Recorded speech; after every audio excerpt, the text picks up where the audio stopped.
Hello ناظرین، آپ دیکھ رہے ہیں ڈسکلوجر یوٹیوب چینل. میں ہوں نوید الہی.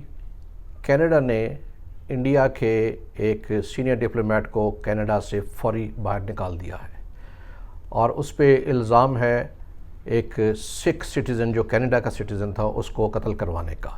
تفصیلات یہ ہیں کہ انڈیا کے دراصل جو ڈپلومیٹ تھا وہ انڈر کور تھا. وہ جو انڈین انٹیلیجنس ہے اس کا اسٹیشن کمانڈر تھا جس نے جون کو گردوارے کے باہر سکھ لیڈر ہردیپ سنگھ نجر جو 45 سال کے تھے ان کو ہلاک کروا دیا، قتل کروا دیا. اس پہ کینیڈین انٹیلیجنس ایجنسیز نے بڑی شد و مت سے تحقیقات شروع کر دی اور تھوڑے ہی عرصے میں یہ معلوم ہو گیا کہ یہ قتل انڈیا نے کروایا ہے. اس کا محرک کروانے والا، قاتل کو کنٹرول کرنے والا اسٹیشن کمانڈر پون کمار رائے تھا جس نے یہ کام کروایا تھا. اس پہ اس کو فوری طور پہ باہر نکال دیا گیا ملک سے. اور اس کی شکایت پہلے پرائم منسٹر ٹروڈو ہیں انہوں نے پرائم منسٹر مودی سے بھی کی. G20 کانفرنس میں انہوں نے اس کا ذکر کیا اور بڑے کلیئر ورڈز میں کہ ہم اپنے سٹیزنز کو اس طرح کوئی ایکسٹرا جوڈیشل کلنگ نہیں ہونے دیں گے. اور انہوں نے یہ پارلیمنٹ میں بھی بات کی. آپ یہ دیکھیے.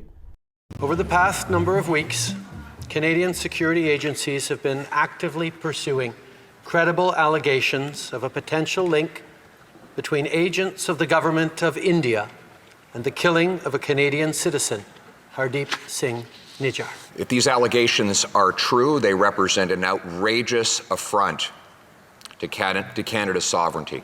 Our citizens must be safe from extrajudicial killings of all kinds, most of all from foreign governments. What we have just learned today in the House is something that shocks the safety and security that so many Canadians rely on. It is outrageous, it is shocking, and it is going to have deep and devastating impact. انہیں یہ خیال نہیں آیا کہ یہ Canada ہے اور یہ برٹش کولمبیا جو ہے اس کا حصہ ہے. یہاں پہ CCTV کیمراز ہیں. یہ جو کافی پئیں گے جب پون کمار رائے صاحب قاتل کے ساتھ اور پھریں گے اور خفیہ بھی ملاقاتیں کریں گے تو سب شواہد آ گئے ہیں. اور اس کے بعد اس کو انڈیا دوڑا دیا اور اس کے پیچھے جو ہے وہ کرانے والا بیسیکلی تو اجیت ڈوبل ہیں جو نیشنل سیکیورٹی ایڈوائزر ہیں جنہوں نے چیف کے ساتھ مل کے یہ پلان کیا. اب یہ ایک ٹیکنیکل فالٹ تھی ان کی، انٹیلیجنس کی ایک ناکام آپریشن تھا، باسٹڈ اپ آپریشن تھا. لیکن دوسری بات یہ ہے کہ یہ کام جو ظاہر ہے کہ جو کوورٹ آپریشنز ہوتے ہیں جیسے امریکہ میں تو وہ پریزیڈنٹ کی اپروول سے ہوتے ہیں. تو یہاں پہ بھی مودی صاحب کی اپروول سے ہوئے ہوں گے. اجیت ڈوبل اس پر گئے، جا کے اپروول لی، چیف کو لے گئے کہ یہ بہت بولتا ہے، اس کو ایلیمینیٹ کر دیا جائے.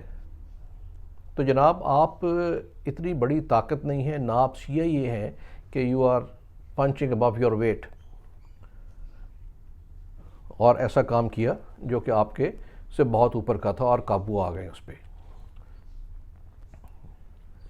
تیسری بات یہ ہے کہ یہ جو پالیسیز ہیں، ہاکش پالیسیز ود ان انڈیا جس میں مائنورٹیز کو سب کو سینس کیا جاتا ہے، مسلمانوں کو، وہی پالیسیز کا آپ باہر بھی اپلائی کرنا شروع کر دیا. اندر تو آپ لنچنگ کر رہے ہیں مسلمانوں کی، ان کی، سکھوں کی، اور باہر بھی مروانا شروع کر دیا. تو جو پالیسی گھر پہ ہے اس کا باہر عکس تو آئے گا اور یہی اسی کا یہ پرتاؤ ہے یہ جو ہوا. اور ظاہر ہے کہ جس طرح کے لوگ رکھے ہوئے ہیں، نیشنل سیکیورٹی ایڈوائزر ہیں اجیت ڈوبل اور ڈیفنس منسٹر ہیں راج ناتھ سنگھ جو ہاکش، بڑک باز بیانات، پرووکیٹو بیانات دیتے ہیں. دنیا میں کوئی اس لیول کے لوگ ایسے بیانات نہیں دیتے. تو ظاہر ہے کہ اس کا پھر آگے پالیسیز پہ بھی اثر مرتب ہوتا ہے اور یہ انہی پالیسیز کا ایک حصہ ہے. ہردیپ سنگھ نجر کو قتل کروانا اسی کا ایک حصہ ہے.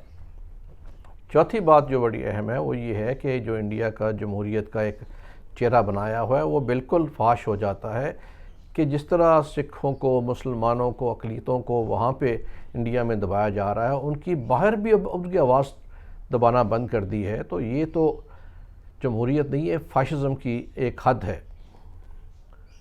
میرا خیال ہے کہ ابھی ان کو یہ کافی سبق مل گیا ہوگا جو کینیڈا میں یہ کرنے کے بعد، اگرچہ وہ کرنے کے بعد اب وہ شرمندہ ہو کے اور ان کا بھی ایک ہم ڈپلومیٹ نکال دیں گے کینیڈا کا، اس کے بجائے ان کو اس چیز کو شرمندہ ہونا چاہیے، معافی مانگنی چاہیے اور غلطی کا اعتراف کرنا چاہیے۔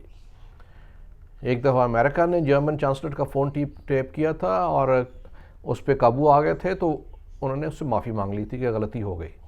تو آپ بھی بہتر ہے کہ اس پہ معافی مانگیں اور آئندہ ایسی حرکت مت کریں۔